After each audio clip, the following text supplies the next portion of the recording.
موضوع كلا نوجد بينا أو تهريب أو مالن دويد موضوع وهرية عاد كجدي شيء بركي عاد لها شيء إن قراء مانك قرام مدوبين ما أنت دتن أيا UNHCR أي صارته وإن واربعين أي كل شيء جيس إن العشم بقول لا تونسية إن كل إنتين بدهان ميديترينيان ورد خلاف سنبا كيما دين قاركود كيما دين يمن كيما دين ليبيا قاركود كيما دين إيجيبت لنا عيدا دليل بدن با فيو لا هذا الشيء أو ناقري إن ما كانوا أي دون ويد أو لقوا بير لها يجا أي دكتمر كي يجوا يمادين كدبنا كوي أفرتنا يكون بعدين لما توين بدن ويا بيالي هو يوين بأويني أو مرجع سيب عاول جيف أو لعبتي يوحي هانتدي قرشين كسكو المهود نفته دي واي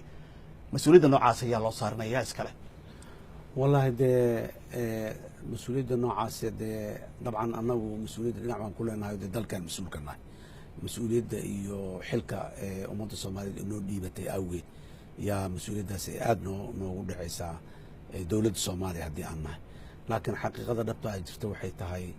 ده دلكي ظروفها كجرا أيا كاني dadkaan dalkoodana ma necba dadkoodana ma jecel waalidiintuna guryahooda iyo dahabkooda uma ayan gadin caruurtooda inay badda ku haliganto laakiin duruufaha Soomaaliya ka jira ayaa keenay duruufaha Soomaaliya ka jirana sida waxaas looga baxay now duruufaha Soomaaliya ka jira inteeda badan waa dhaqaalaha hadda wax dadku u cararayaan dhaqaalo waa haddaan ka dhex galo waa shaqo la'aan baa la leeyahay cidda shaqada ugu badan bixisana waa dowladda federaalka idinkana shaqaladii kama helo maxaa ku daweynaysaa taa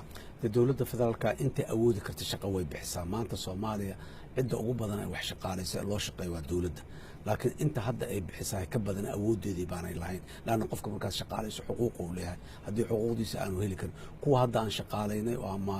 ciidanka amniga ha ahaadaan ama shaqaalaha rayidka ha ahaadaan ayaa dowladdu la daalaa muxuu ahaay xuquuqdooda sida welileed 3 sano 4 sano la soo dhaafayna way 3 jibaarmeen shaqaalaha dowladda oo way 4 jibaarmeen aad iyo aad ay tiradooda u badatay hadee waa intay kari karto dowladda laakiin dadka Soomaaliya dalka Soomaaliya waad garanaysaa 70% in ka badan waa dhalinyaro 30 sano ayaa da'dooda ay ka yartahay dadkaasi marka nisbada ay ka yihiin waa malaayiin waay ma boqolaal kun xataa ma dhammaantood dowladdu ma shaqaaleyn karta laakiin duruufo dadku ay shaqo ku helaan inay abuurto oo amni iyo deganaansho iyo sharci iyo kala dambeyn ay dowladdu aad iyo aad ugu mashquulsan tahay kaasoo 20 sano ka badan soo haleysnaan muddo 3 sano 4 sano lagu dhameystiri karo laakiin waan qiraynaa fursadaha dalka ka jira oo yar awgood ayaa keentay dhibaatadaas waata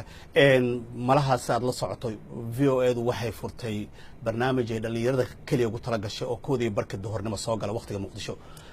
geeska Afrika barnaamijkaasi waa nus saac maalin walba dhalinyaro sheekaysanaysa oo ahwaashooda iska wareysanaysa ayuu ka hadlaa qofkii dhageysta wuxuu fahmayaa waxa maanta ka taagan Soomaaliya iyo waxa dhalinyarada u taagan tahay ujeedada ugu weyn ee u sameynaa waa barnaamijka waa taas waxa nooga soo baxay intuu furnaa imika barnaamijkaas waxaan furnay 5 bilood ka hor waxa nooga soo baxay kale maamulada wadanka ka jira dhulkii Soomaaliyada weyn la iska oran jiray ama ha ahaato Puntland Soomaaliya ha ahaato Somaliland iyo xataa markaad gaarsiisay Ethiopia kilka shanaad oo laga baxo waxa noo soo baxay in dhalinyaradii ay qurba joog passport raadinayaan oo shaqo la'aanta ka sokow qaar badan oo iska ladan ay passport u ordayaan sababtuna ay tahay maamulkii iyo dalkii ay joogeen ayaa waxa la leeyahay hadduu shaqo soo doonto isagay walaalkii hadday isla yimaadaan ninka baasaboorka ajnabiga wata shaqadii la siinayo oo gabadhii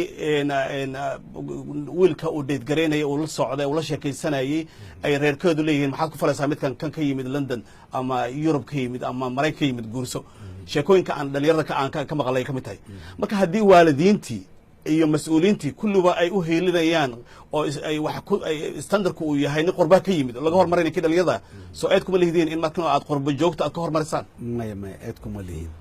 annagu qurba joogta iyo dal joogta iyo dhalinyarada Soomaalida waa noo wada Soomaali kan qurba joogta aan Soomaalinimadii kama bixin oo wali waa Soomaali kan dalka joogo ama dalka wax ku bartay ama fursad waxbarasho waay lafsidiisuna waa Soomaali dowladda Soomaaliya waxay ku mashquulsan tahay waxay tahay in ay fursada abuurto ma iyadoo dadka wada shaqaalayso laakiin fursada dadka shaqo ay ku helaan ama iyagu ha shaqaystaan oo ha ganacsadeen oo ha samaystaan maslaxado ganacsi ama cid kale ha u shaqeeyaan laakiin anagu ma kala duuna markii laga yaabay markii la yiraahdo shaqa meel hebel ka jirtay ha loo tartamo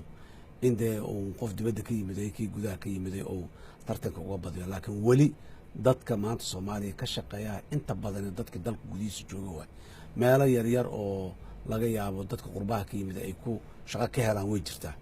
laana waxaaba u badanba mushaarka caadiga dowladda bixisaa ninka qurbaha ka yimiday aada uguma qancayo